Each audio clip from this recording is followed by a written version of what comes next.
Estimados alumnos, muy buenas tardes. Les envío mis saludos. Bueno, hoy es 2 de octubre, así que vamos a continuar con los temas que venimos trabajando. Nosotros la semana pasada dijimos que nos metíamos ya en la vida adulta y que empezamos a trabajar las temáticas que caracterizan las dialécticas centrales y las tareas evolutivas prototípicas de la edad.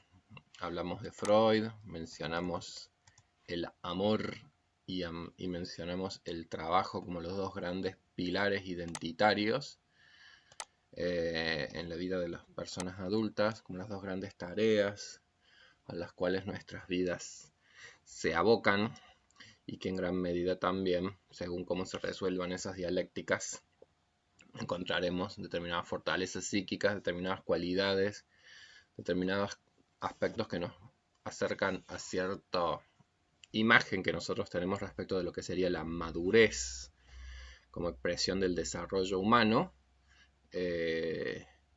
o por el contrario también otras cuestiones asociadas a ciertas dificultades en el ámbito de lo amoroso, en el ámbito del cuidado hacia los demás, en el ámbito de la posibilidad de convivir en una sociedad con otros. Bueno, todo lo que hace a las importantes dialécticas de la vida adulta. Y empezamos a trabajar con una, digamos, un poco siguiendo el modelo ericksoniano, pensar que en la juventud, en la adultez joven, como que la gran tarea psíquica es esta de poder justamente desarrollar capacidades para vincularnos amorosamente con otras personas, el de poder llegar a establecer lazos de mayor grado de intimidad, de mayor grado de apertura, encuentros que sean significativos y relaciones que sean significativas como para que nosotros podamos plenamente desarrollar quiénes somos. Y trabajamos entonces con un texto de Eric Fromm, que es el texto El arte de amar.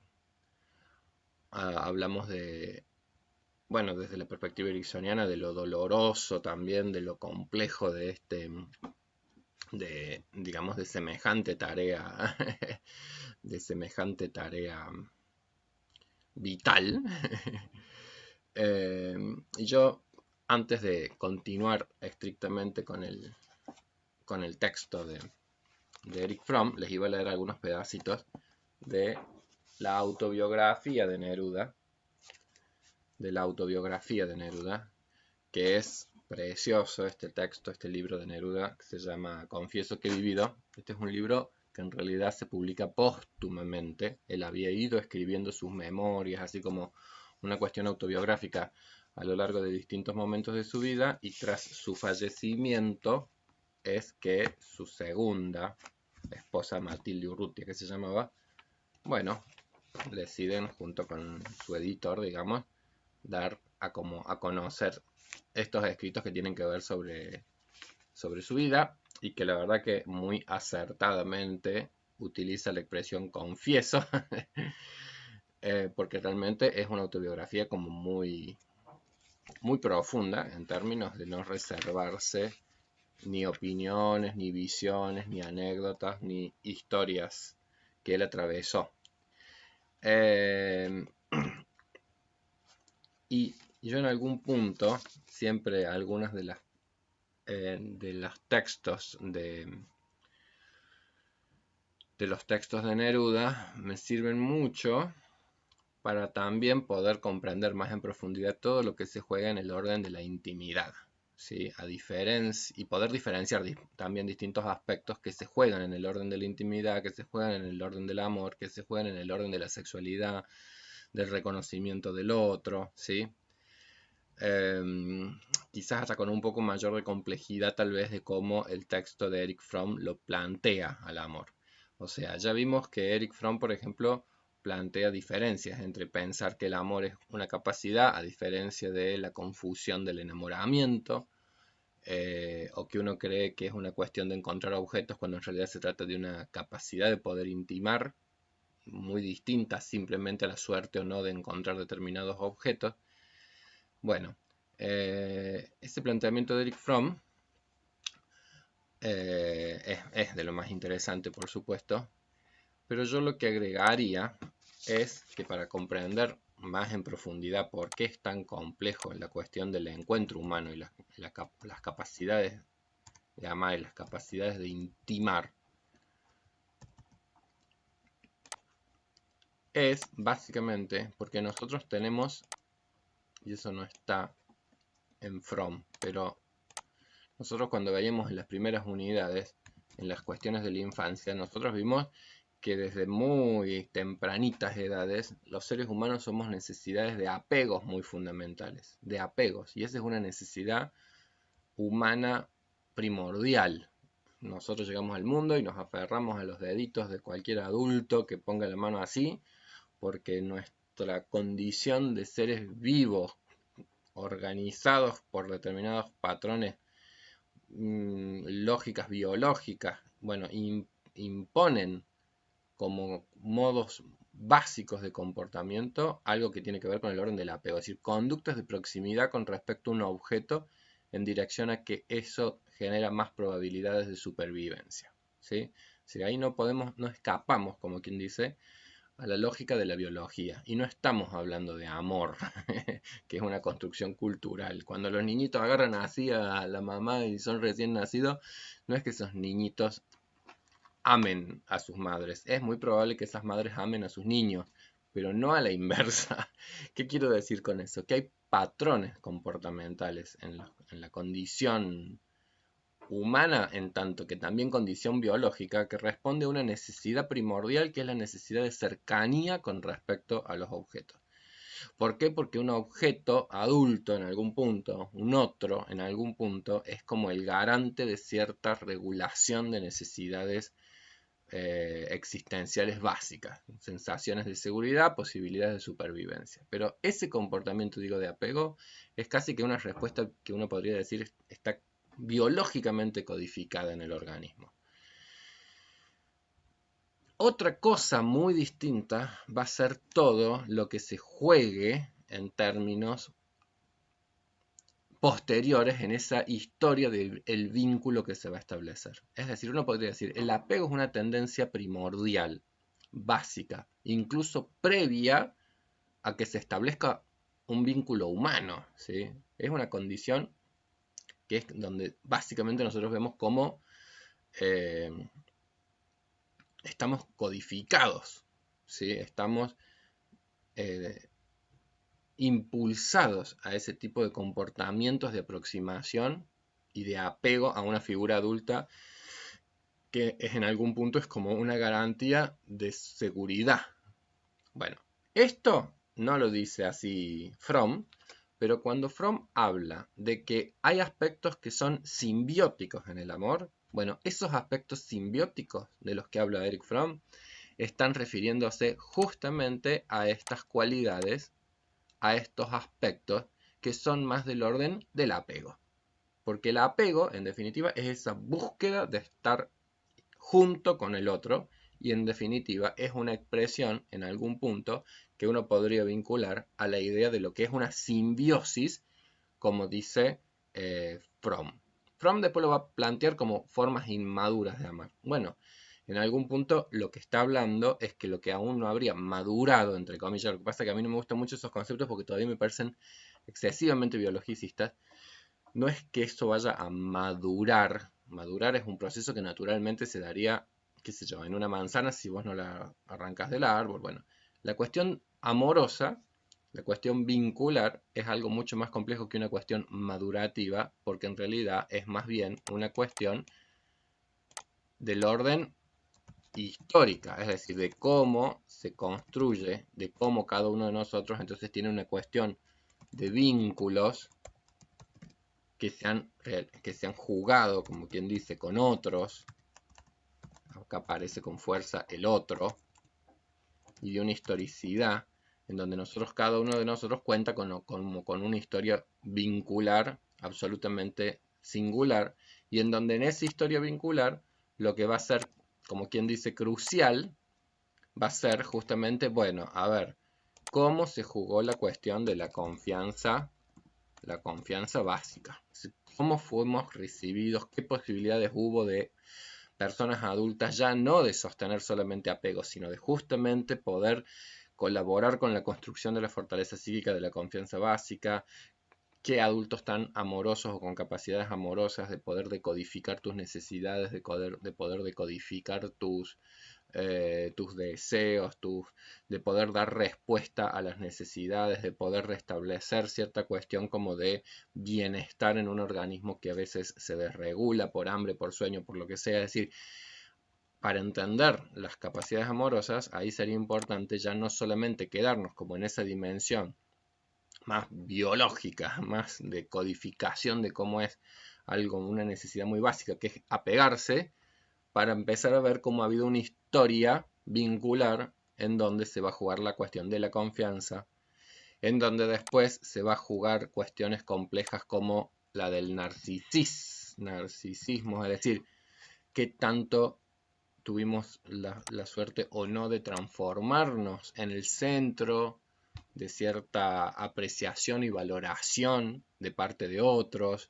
en qué medida pudimos ser sostenidos en nuestra autoestima con palabras eh, alentadoras y promotoras de la construcción de una imagen de nosotros mismos como valiosa, en qué medida fuimos vistos, queridos, reconocidos, y eso evidentemente que ya nos empieza a dar la pauta de que para que se produzcan determinadas capacidades de amor en la vida adulta, acá hay toda una historia de derroteros vinculares desde que nosotros hemos llegado al mundo.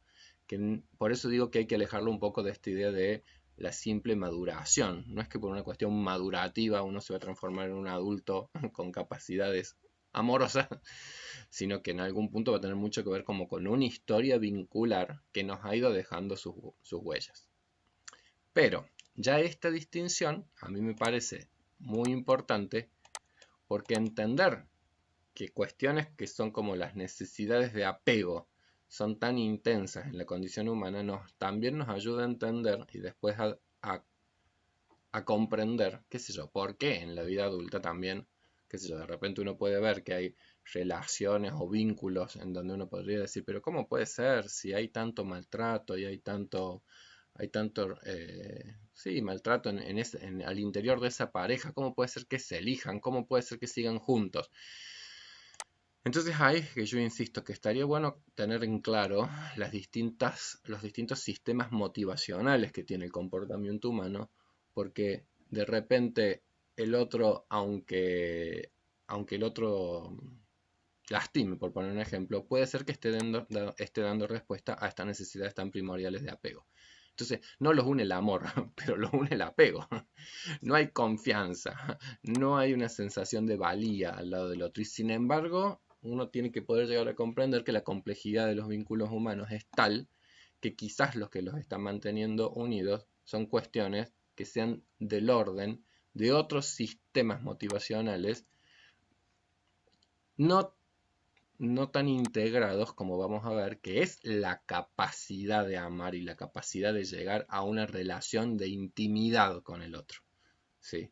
Entonces, esas son, como quien dice, dimensiones que uno tendría que poder hacer esa diferenciación. Que en el caso de Fromm, al menos, quedan diferenciadas en esos términos. Amor maduro, que vendría a ser la expresión de que efectivamente se llega a algo que es del orden de una intimidad, en donde dijimos que van a aparecer estos componentes, porque aunque no utilice la palabra confianza básica, Fromm habla de cuidado, habla de respeto, habla de reconocimiento, habla de cuidado, amor, respeto, responsabilidad, es decir, habla con otros términos, pero habla de que justamente han ido apareciendo la posibilidad de que se vayan integrando ciertos aspectos que llevan a pensar que con el otro efectivamente se está logrando algo que es del orden de la confianza, del reconocimiento que estás haciendo del otro, ¿sí?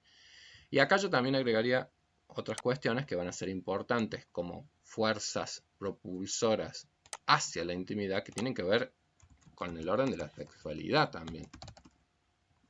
Que después vamos a ver que Fromm también lo toma al pensar una de las dimensiones de lo amoroso en la vida lo que se denomina el amor erótico, ¿sí? Es decir, entonces, esta es otra fuerza muy profunda, muy de la condición de nuestra humanidad ligada a un impulso que tiene que ver con el cuerpo como cuerpo erógeno, como cuerpo que genera placer y que puede ser tanto del orden de lo autoerótico como, eh, como del encuentro con un objeto sexual, ¿sí? Entonces la sexualidad también tiene un rol, tiene un papel importante y por supuesto que cuando nosotros pensamos en la intimidad, la, el, la, una de las expresiones de la mayor intimidad que uno puede llegar a tener con un otro, justamente es aquella que se da en el encuentro íntimo, en el encuentro sexual con un otro. Entonces esa sería también una de las expresiones también de un componente que entra en juego en las relaciones que uno establece con el objeto, ¿sí? Pero, y acá viene para mí lo más interesante de poder pensar tal vez a esto de el amor maduro o el amor inmaduro, tal como lo plantea Fromm. La madurez en algún punto, insisto que no me convence del todo ese término por lo biologicista de la madurez, pero yo diría la expresión como de mayor logro de integración de estos componentes estaría dado por lo que Fromm llama el amor maduro, entendiéndolo como que habría cierta posibilidad de integración del otro en tanto que un objeto, el otro en tanto que un objeto de intimidad. Es decir, la posibilidad de llegar efectivamente a un buen vínculo, a un buen entonamiento con el otro, en donde, por poner un ejemplo, en la dimensión de la intimidad de las parejas, bueno, efectivamente llegase a un buen entonamiento en las dimensiones de la sexualidad, entonces el poder mm, vivenciar una cosa como muy jubilosa, muy dichosa en las dimensiones sexuales, en las dimensiones emocionales, en las dimensiones mentales, la sensación de compartir con el otro, así lo define un autor a la idea de la intimidad, la sensación de que uno comparte con el otro un mismo espacio emocional, un mismo espacio mental, en donde hay una cuestión de sostén de la autoestima brindada mutuamente, en donde hay cuestiones de confianza férreamente asentadas, consolidadas. Bueno, si todo eso se da, tienes que darte por muy dichoso. Hay que darse por muy dichoso porque realmente es una de las expresiones del establecimiento de vínculos muy potentes, muy subjetivantes, muy profundos, muy intensos, muy bellos. Si quieren ver una película muy linda con respecto a este tema, es la película Il Postino, el cartero, que se llama, de Neruda. Y entonces ahí es una película que está muy centrada en las cuestiones del orden de lo amoroso. Por un lado, del cartero que está justamente animándose a entrar al mundo del amor, animándose con temor, cómo declararse, cómo seducir, un fulano que se siente muy poca cosa, con una imagen narcisística muy dañada, con temores a la vivencia y a la expresión de la sexualidad, pero al mismo tiempo muy sensible, muy bueno.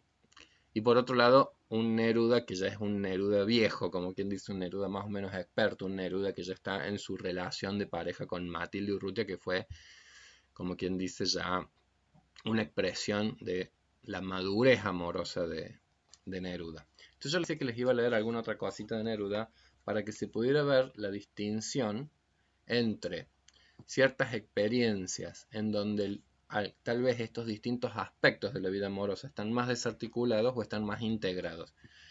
Y eso se hace evidente en cómo lo narra. Primero les voy a dar un ejemplo. Les voy a leer un ejemplito de Neruda en donde se ve algo que es muy característico en él. Y lo difícil que fue para él la resolución de esta crisis que nosotros decimos, que plantea la vida adulta joven, que es la de la posibilidad de intimar o el movimiento hacia el aislamiento, ¿sí? Entonces, dice, Neruda, bueno, Neruda es un poeta chileno, nace en el sur de Chile, nace en Temuco, y cuando es jovencito, en edades que hoy nosotros diríamos es un adolescente, porque tenía 17 años más o menos, bueno, pero para esas épocas, inicio del siglo XX, él ya prácticamente es una persona que está entrando en la vida como adulta, digamos, de la época, y él se traslada a estudiar a Santiago de Chile, siendo alguien, como quien dice, del sur, como una localidad más provinciana, se va a vivir a Santiago de Chile. Y en Santiago de Chile empieza ya a tener una intensa vida amorosa que relata en su libro, que por eso yo lo recomiendo, porque la verdad que es precioso. Hay algo ya en la historia de Neruda que es singular. Cuando Neruda nace, a los 2 meses, creo que son dos meses más o menos, muere su madre. Es decir, que él nace y al poquito tiempo el objeto que uno considera que, bueno, que va a ser como ese objeto primordial que va a proveer de cuidados y de atenciones, su experiencia va a ser la de la pérdida de un objeto tan primordial para la vida de todas las personas, su madre, su progenitora. Luego, bueno, o van a ser otras las personas que lo van, como quien dice, cuidar, y sí va a aparecer después, porque su padre vuelve a contraer enlace con quien vendría a ser definida después por Neruda como su madrastra, pero de la cual también tiene un recuerdo muy, muy positivo y muy bello, así como el de una mujer que también pudo, digamos, proveer mucho de cuestiones que sean del orden de la confianza básica, del narcisismo, ¿sí? Es una singularidad, pero no es que sea relatada de una manera desgarradora, sino que, bueno, como parte de una experiencia vincular temprana, pero que probablemente pueda estar dejando también algún tipo de huella para Neruda. Entonces, cuando él ya es adulto, digamos, ahí en Santiago de Chile dice, por aquellos días adquirí la amistad inesperada de una viuda indeleble de inmensos ojos azules que se velaban tiernamente en el recuerdo de su recientemente fallecido esposo. Su esposo, había sido un joven novelista, célebre por su hermosa apostura. Juntos habían integrado una memorable pareja, ella con una cabellera color de trigo, su cuerpo irreprochable y sus ojos ultramarinos, y él muy alto y atlético.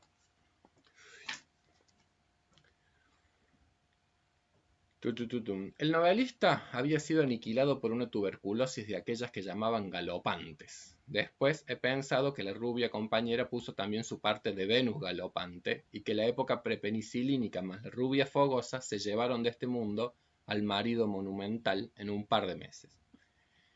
La bella viuda no se había despojado aún para mí de sus ropajes oscuros, sedas negras y violetas, que lo hacían aparecer como una fruta nevada envuelta en una corteza de duelo.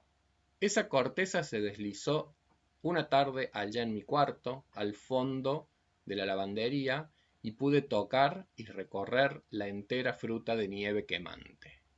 Estaba por consumarse el arrebato natural, cuando vi que bajo mis ojos ella cerraba los suyos y exclamaba, «Oh, Roberto, Roberto», suspirando o sollozando.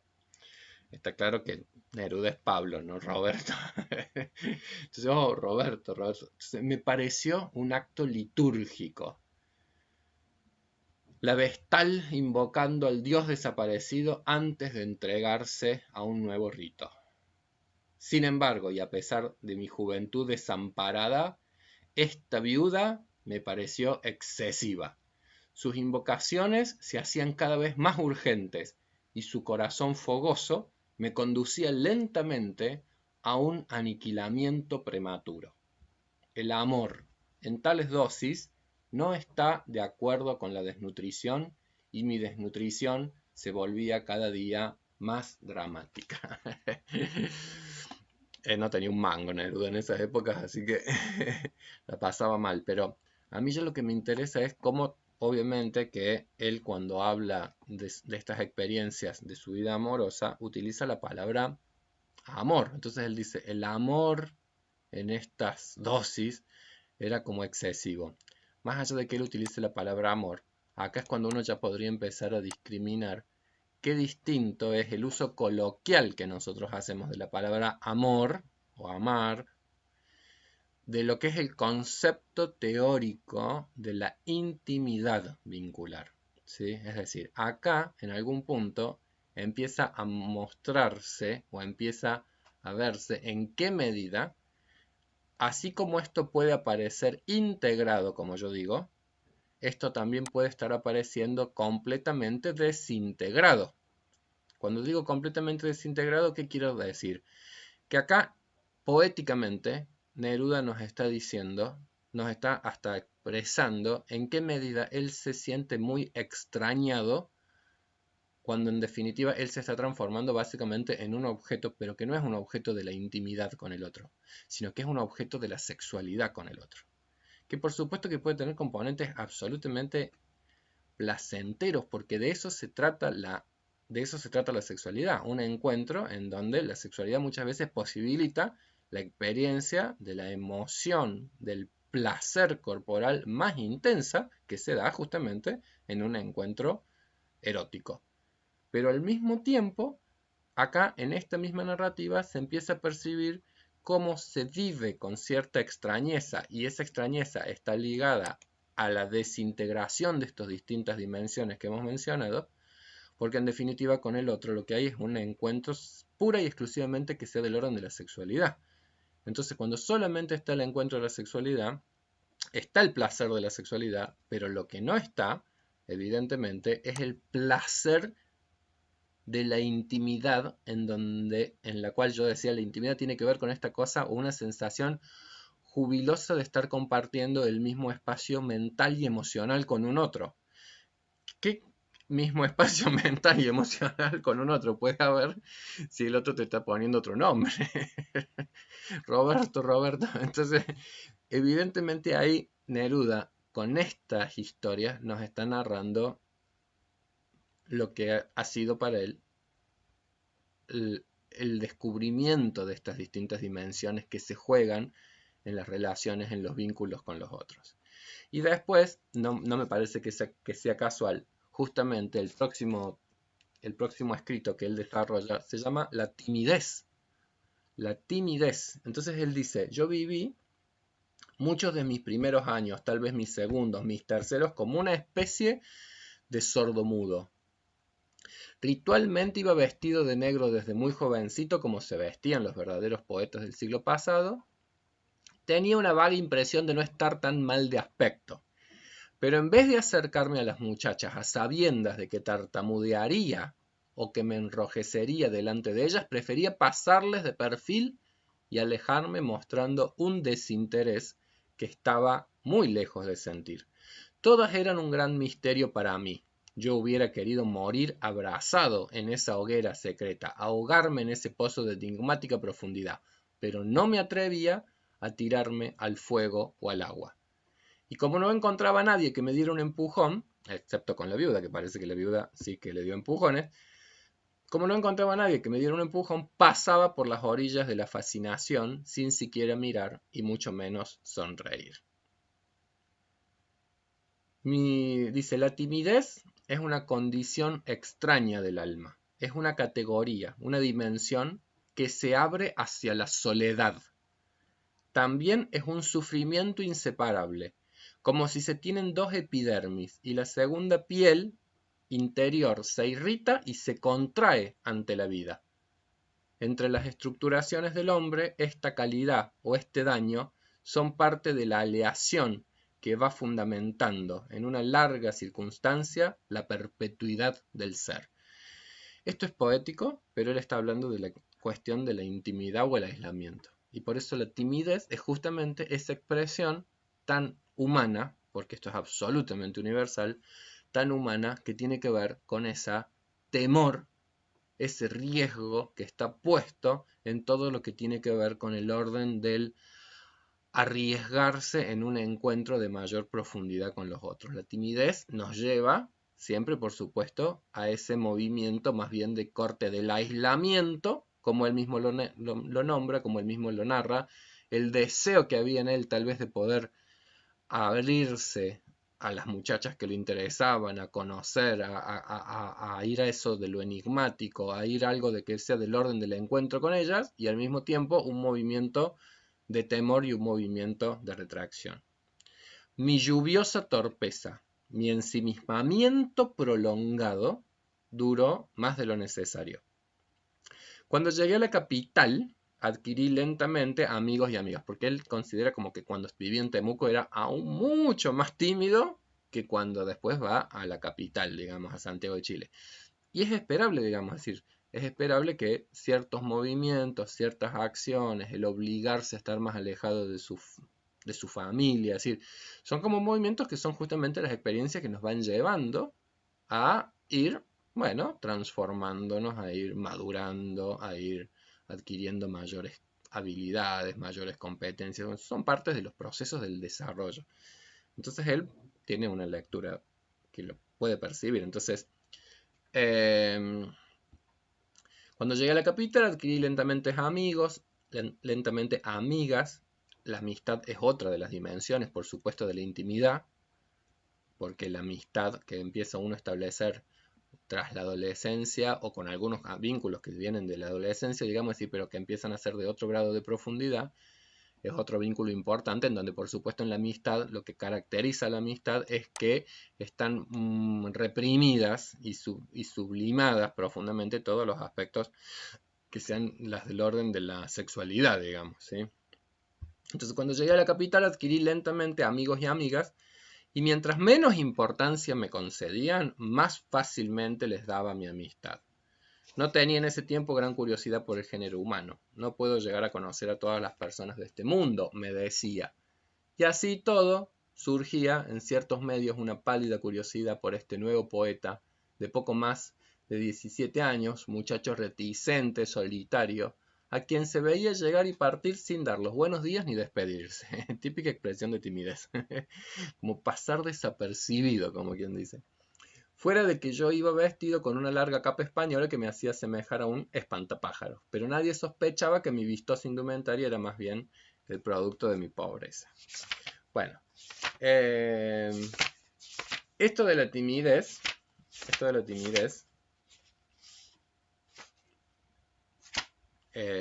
para mí es una clara expresión de esto que yo digo que es la cuestión del movimiento hacia el aislamiento. Es decir, de cómo esto es una dialéctica realmente muy difícil de transitar en nuestra juventud.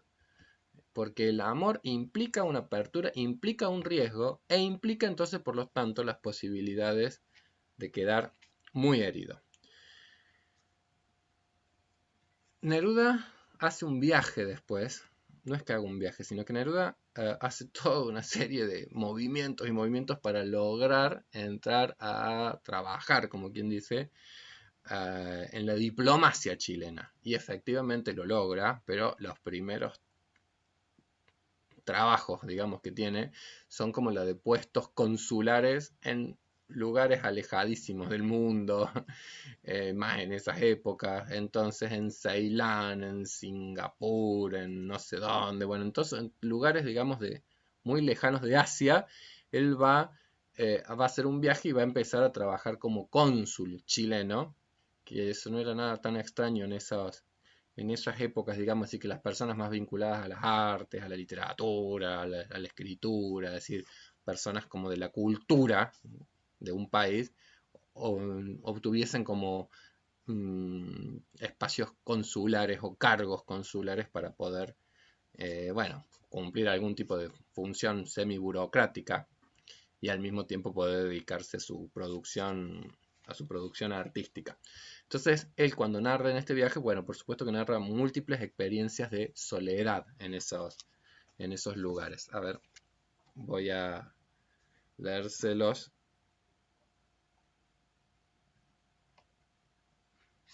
tal cual. 135. Pero lo que... A ver...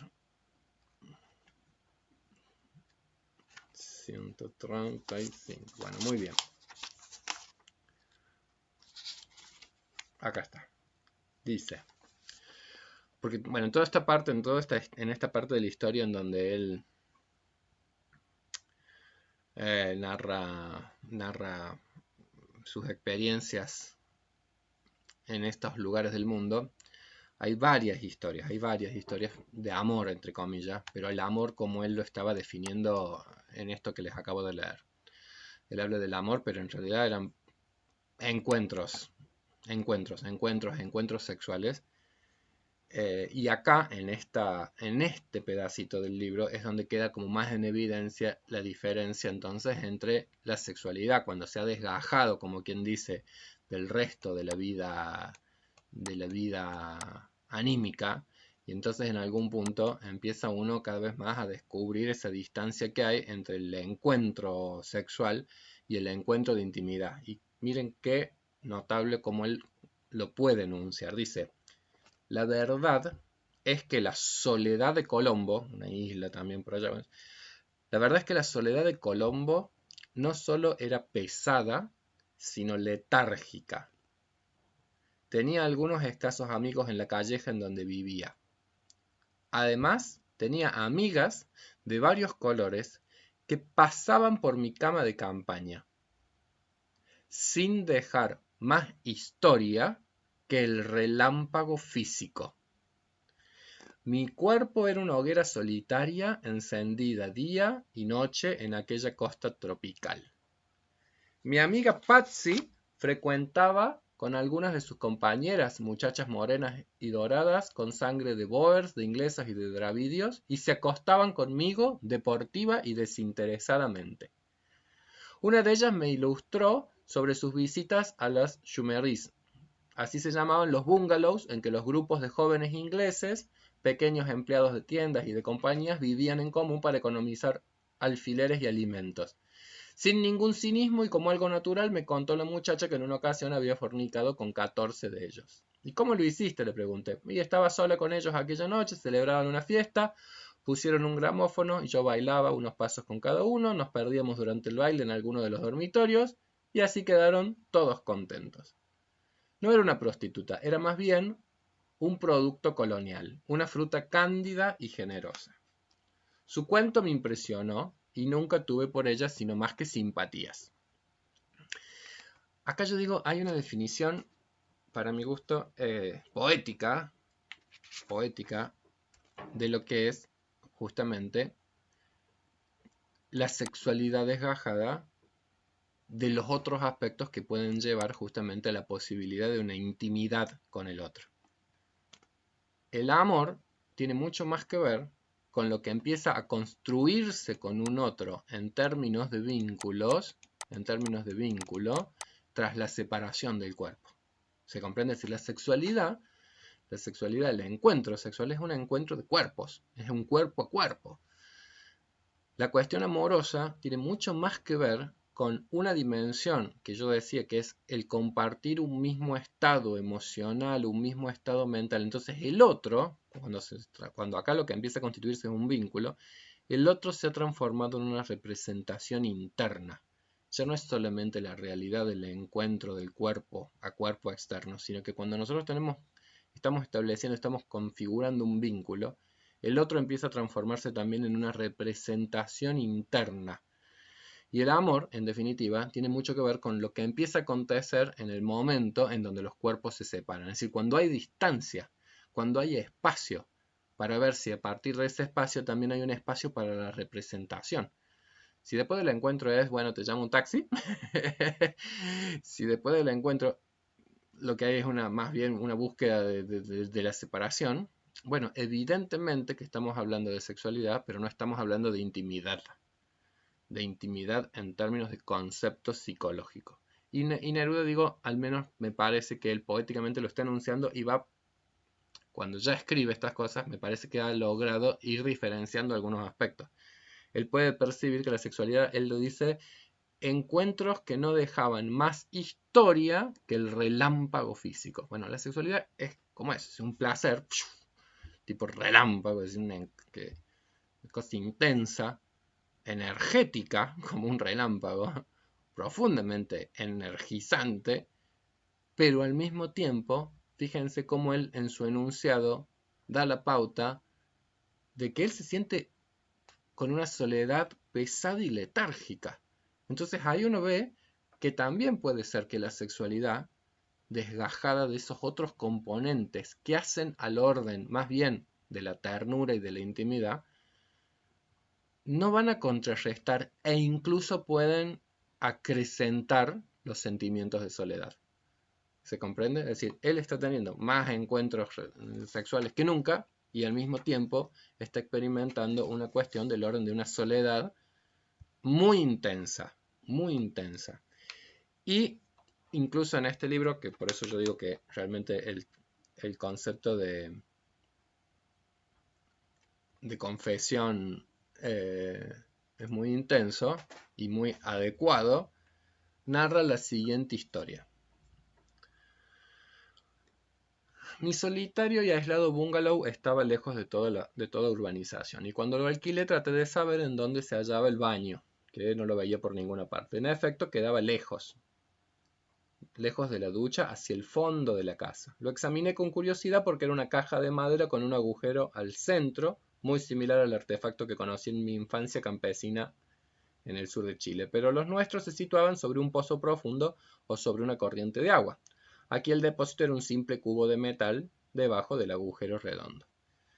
El cubo amanecía limpio cada día sin que yo me diera cuenta de cómo desaparecía su contenido. Una mañana me había levantado más temprano que de costumbre y me quedé asombrado mirando lo que pasaba.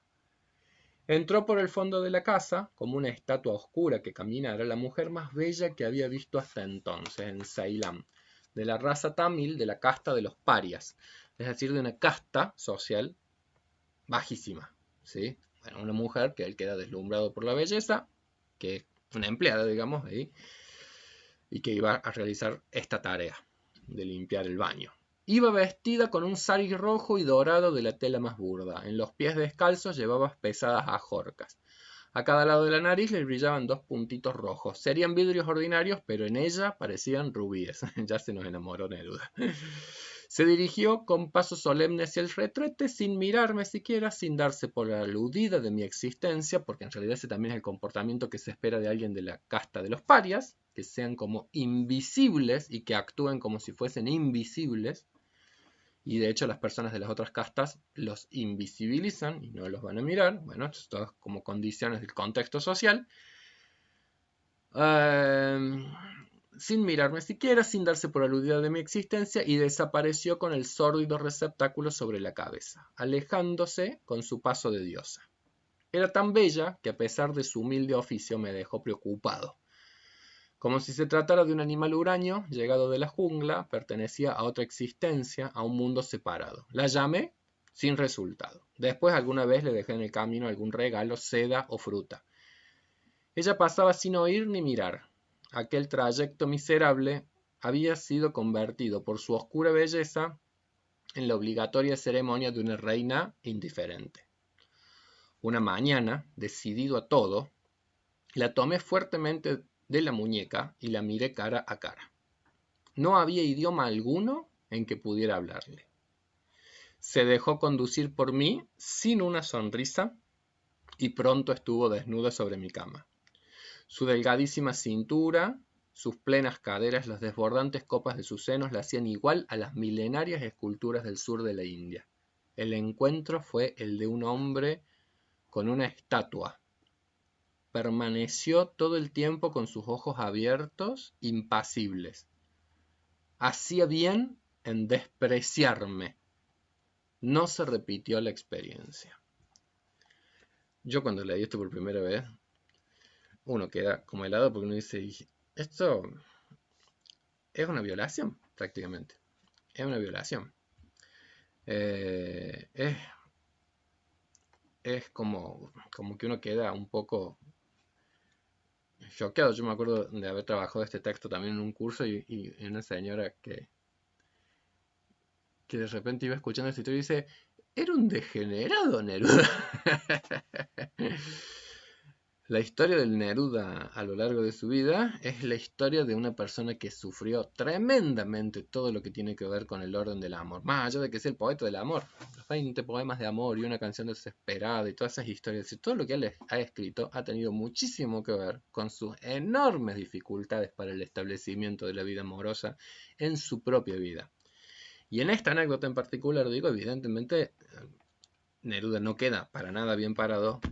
Por eso yo sí digo que tiene el valor este texto de lo que él llama una confesión, porque digo, lejos, digamos, lejos de narrarlo como algo de lo cual él se sienta orgulloso, creo que incluso sería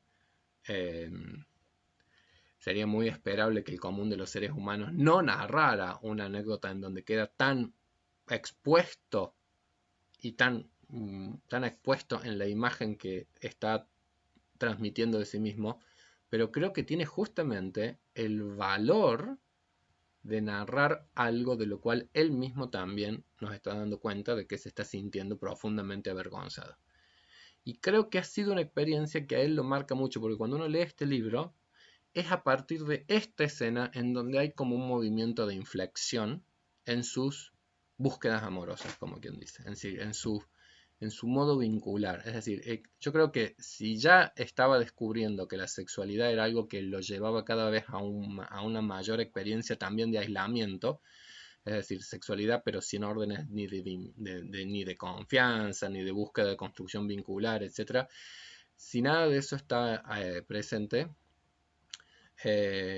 en esta escena en particular, creo que acá ya también el desgajamiento es absoluta. Y la sensación entonces de vacío es plena, y la sensación como de ser repudiado por el otro, y el descubrimiento entonces de que la sexualidad desgajada del resto de las dimensiones